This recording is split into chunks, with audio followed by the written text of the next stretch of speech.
Hey guys, this is Vitogun Hilder. Welcome to my Faction at First Glance series.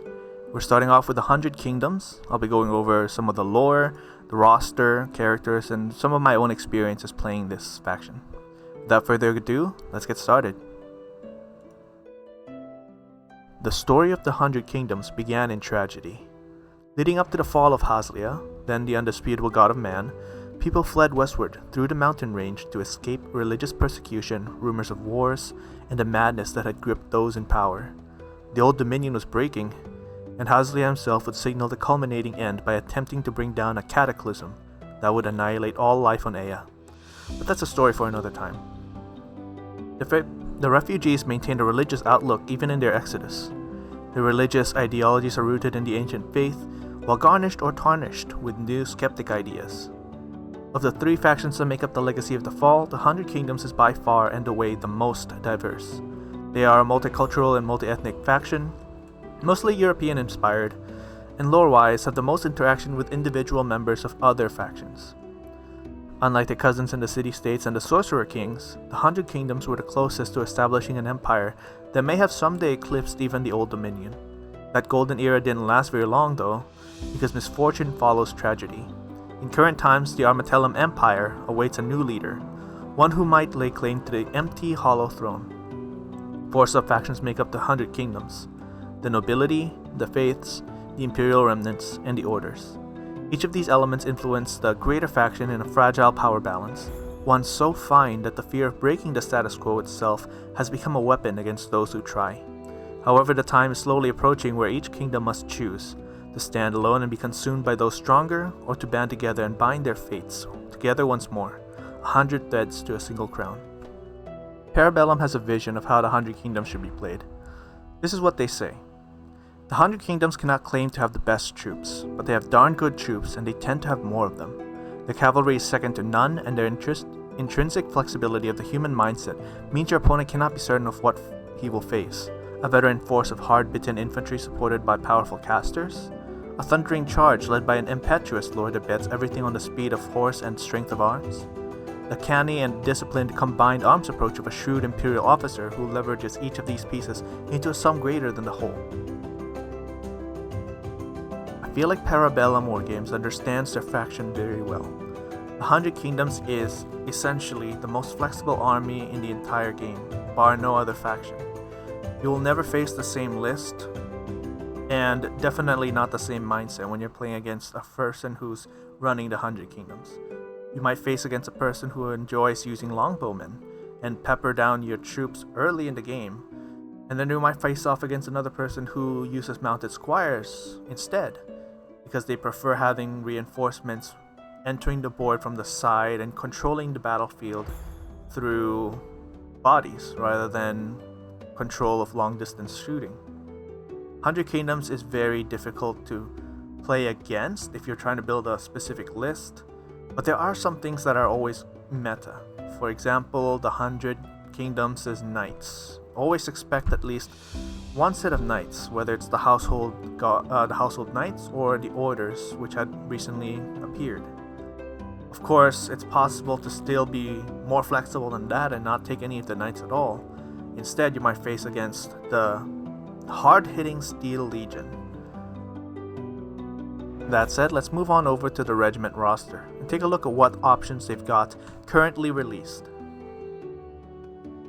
The Militia Infantry are a low-tier light infantry unit. They're cheap, but can surprisingly trade up more often than you would think, thanks to them starting at Clash 2, where initially in version 1.5, they were only at Clash 1. They're good as a speed bump. They're best as that because of how cheap they are, but if you want to bulk them up, they become an anvil. And you want to bulk them up especially if they're with a Theist Priest to keep that man alive so you could duel, and also because the Militia Infantry themselves absorb buffs very well provided by the Theist Priest. The Militia Bowmen are a low-tier light skirmish unit. They're cheap. They're the cheapest regiment you've got in the game, but they're really bad because they start off with Volley 1. I guess they're good with a priest support if you have the Acolyte on them, so that the priest can, with glimmers of faith, cast spells to support them without having to be anywhere nearby. but honestly it's better to just keep them small as a speed bump.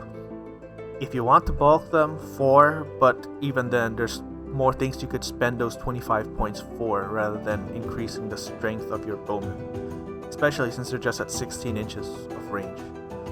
They're great though if you want to use them as a speed bump to screen for knights, because they can absorb the hit that would have charged into the knights instead, and then the knights can counter charge when the bowmen die.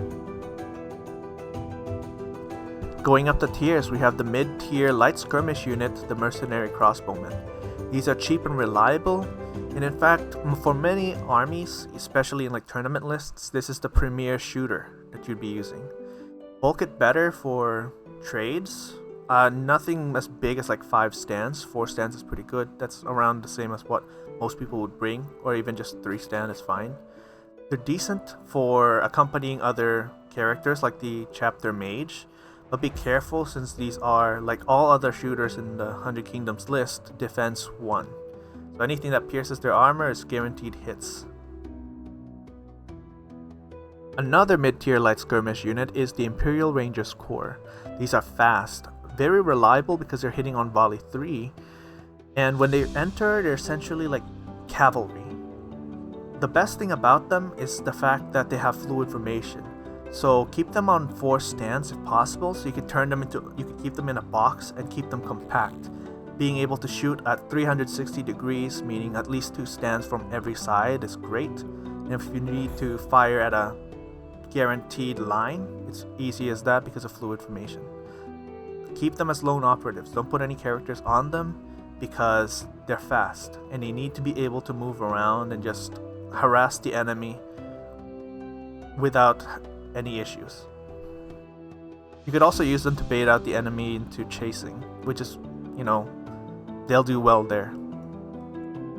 The Longbowmen are a high tier light hybrid regiment. I consider them hybrid because despite, volley being their primary ability, they're not bad in fighting, even at Clash 1, because they have cleave, which is a very interesting rule to have them use, considering how bad their combat typically should be. But if you want to make use of Longbowmen, make sure to bulk them up. I've seen lists of 5, maybe even 6 stands, but bulking them up is important because the more shooters you've got, the more damage output they've got, and also the higher their chances of surviving enemy volleys against them, because they will die. They also have defense 1. If you want to give them the Wind Mage, it makes them a lot more reliable, but at the same time it makes the regiment very expensive and such a big target. I mean, people will always target them in the first place, but if you put a Wind Mage there, it's just extra points if they do manage to defeat your Longbowmen. The Haunted Cadre is a high-tier light hybrid regiment, and they're your best sense of the hybrid in this game. They are a silver bullet to anything that is a brute or a monster.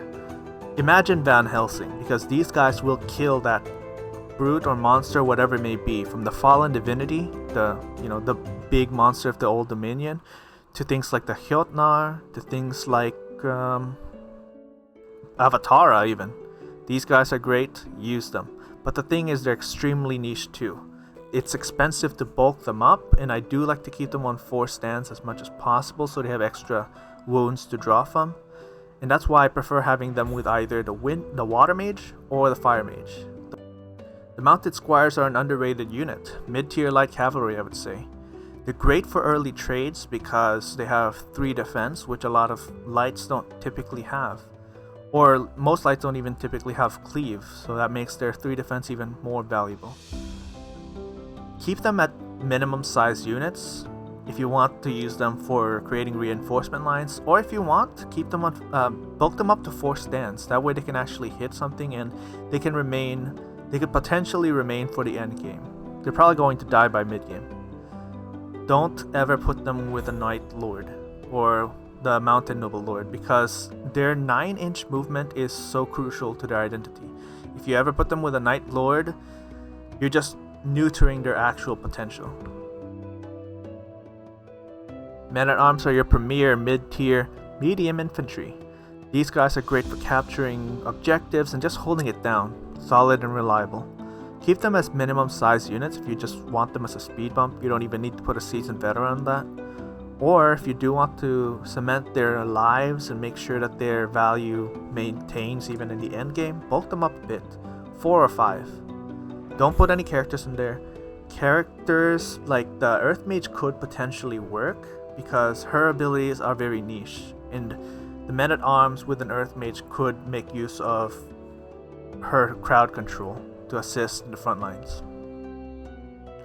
The Household Guard are your best Noble Lord list of medium infantry, mid-tier. They're solid, they're reliable. They're kind of a hybrid between an anvil and a hammer. If you put them with a Noble Lord, it becomes a hammer. If you keep them as is, it becomes a semi-anvil. You do need to bulk it up if you are using the Noble Lord especially, because they only have 4 wounds. Most everything in the 100 Kingdoms has 4 wounds. Bulking is your primary answer to actually becoming solid and reliable, unfortunately, compared to other regiments. Put them with the Noble Lord. They can still work well without him, but they're strongest with their Lord. The other great hammer on your Noble Lords list, the Household Knights, mid-tier, medium cavalry. Could also increase to high tier depending on what you put on them. Strong hammers, they're fast, but they do need battlefield debuffs. I've been talking recently with those on Discord, and apparently some people do use them as minimum sized without any Noble Lords, because at 140 points they function well as interruption units. If you can get them to the flank of an enemy, then even that brutal impact 1 with impact 3 hits can stack up. I can wholly agree to it that yes, Household Knights can be used by themselves.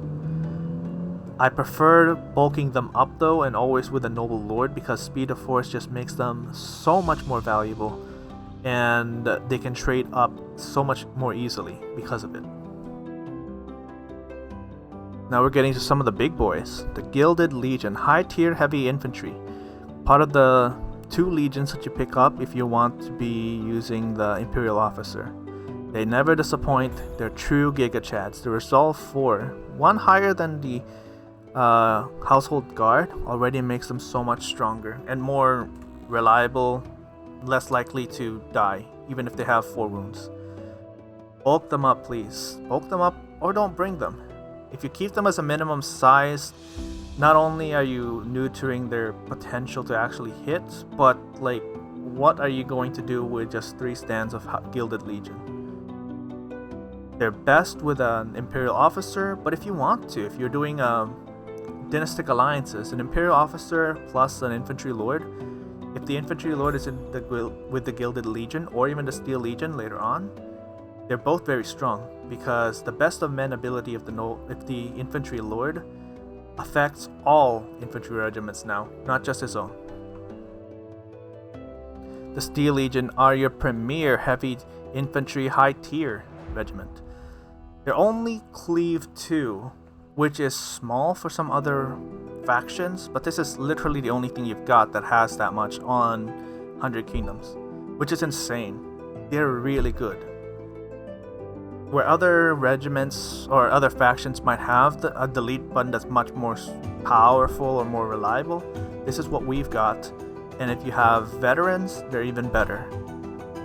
Try to bulk them up, at least 4 stands, because 3 stand makes them a little too... It still makes them a little too squishy, even with their defense 3.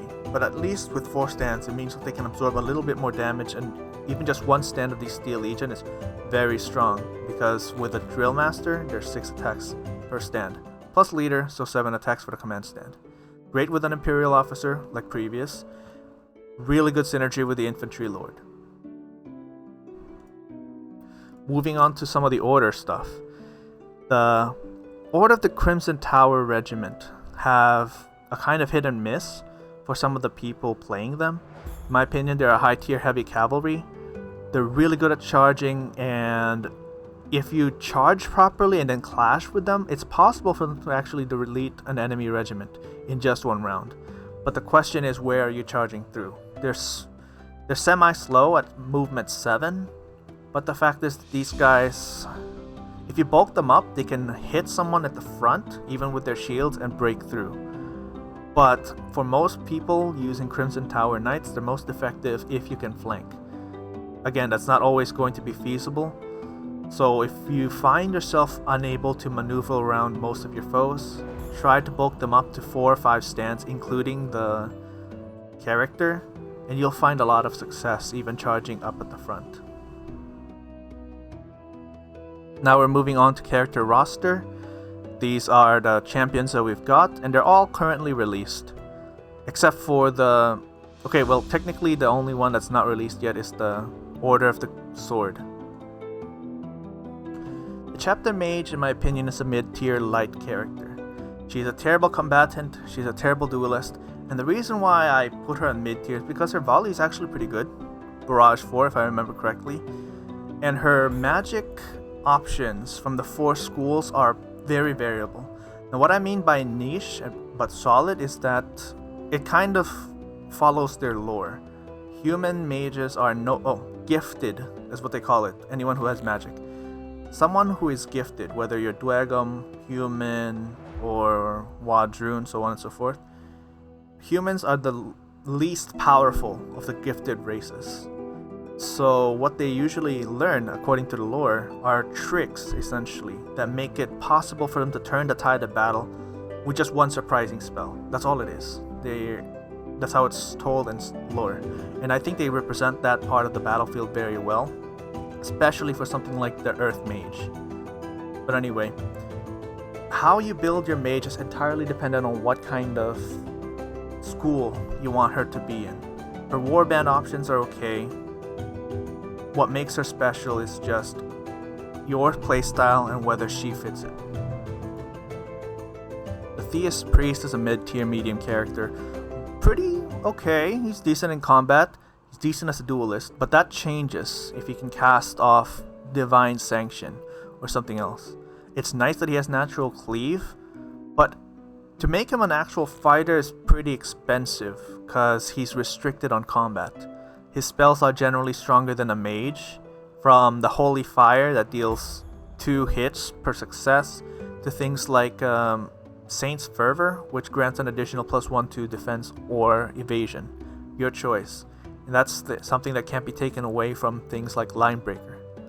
Honestly, I've heard many stories about people using the Elysian Fragment on the Theist Priest, who's one of the only characters who could make use of it well.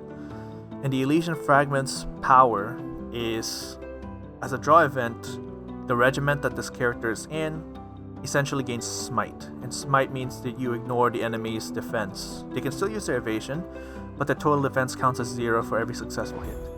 If you put the Theist Priest in a militia warband, within a militia regiment, and then you use the Elysian Fragment, somehow timing it perfectly, there's a good chance that you'll even delete something like the Dragon Slayers. But you have to have the correct configuration, and you have to be pretty lucky to even get there in the first place. The Imperial Officer is a Chad, even from 1.5 to this version. He's a mid-tier medium character. He's alright as a combatant. He's okay as a duelist. But as a warlord, he is undisputably one of the best. He is a battery in and of himself because of his drills. But more than anything, his supremacy ability, for example, grants the fastest infantry into this game. Everyone gets Vanguard, and not only that, his warband is just the best in general for what it provides, from lights to mediums to heavies. This man is a great pick for anyone who wants to learn 100 Kingdoms and prefers a very counter-punchy style compared to something like the Noble Lord, which is coming up. Playing the Noble Lord, also known as the Infantry Lord, is like I like to call it. Playing as this guy, you need to have aggression in your bones. You have to know exactly where to strike and how to make your hits worth it. It's a high-tier medium character. He's good at combat, good duelist. He gets even better depending on what kind of items you give him and what kind of upgrades you got. He is the bedrock character for the 100 Kingdoms because even if the Imperial Officer is the best warlord you can have for the options that he brings, this person is the one that gives you confidence if you bring him onto the battlefield and you're facing off against anyone with an aggressive team, because at least you know your Infantry Lord can duel, and there's a good chance he'll survive, there's a good chance he'll kill the enemy. His strongest suit is that. I don't know what else to say. His best of men is amazing. Within 6 inches, provide essentially this rerolling 6s on defense. That's for all defense, from spells to duels and such, to also including 6s for clash. It used to be even better, where it's just 6s when you're rolling to hit, but now it's just rolling 6s to clash, which is more simplified. Either way, if you're bringing an aggressive army, Infantry Lord should be one of your warlords. He mixes well with anyone. The Knight Lord is a niche warlord, high tier, medium character. He's a cavalry, but he's kind of a selfish character at the same time. He's better than the Noble Lord technically, if you look at the base stats, but he's nowhere near as fighty as the Noble Lord could be if you give the Noble Lord the retinues. But anyway, he's kind of vanilla, because what I mean by that is when you put him beside the Household Knights, the Knight Lord doesn't really look that much different. It's up to you how you want to make him look, of course, how you paint them. But if you just look at the models, they look very similar to one another. Otherwise, if you bring this man, most meta lists that have a Knight Lord as one of the warlords would bring another Knight Lord so they could have another Household Knight. And honestly, 2 Household Knight regiments, each with a Knight Lord of its own, hits really hard. So yeah, depends on how you want to play, casually or competitively. That's how most of the competitive lists that I've seen start off with 2 mounted Noble Lords. And now we're at our last character of the 100 Kingdoms roster, Crimson Tower Master, also known as the Prior Commander of the Crimson Tower. This guy is a really good combatant, high tier character, heavy, good combatant, good duelist. As a warlord though, the first blessing is not that amazing until we get more of the orders units. Otherwise, he's basically a battery for the Crimson Tower Knights. It's not like he's that much of a battery, it's just if you want to bring one of the best charging, crushing, armor crushing on the charge units, then bring him along. Plus 5 attacks on the Crimson Tower Crimson Tower regiments make them really good on the clash after the charge. Again, if you want to maximize the efficiency of the Crimson Tower, you need to make sure that on your first action you land that charge, and then your second action is a clash. Because that's how it is with most of the cavalry now in version 2.0. You're not trying to crush them on the charge now, you're trying to crush them on the clash. That's it guys, thank you so much for watching this video. Please let me know what you think about the 100 Kingdoms. And I'll talk more about the living world and its lore on another video. This is V2 Gunhilder. Until next time, I'll see you guys in a bit. Ciao ciao.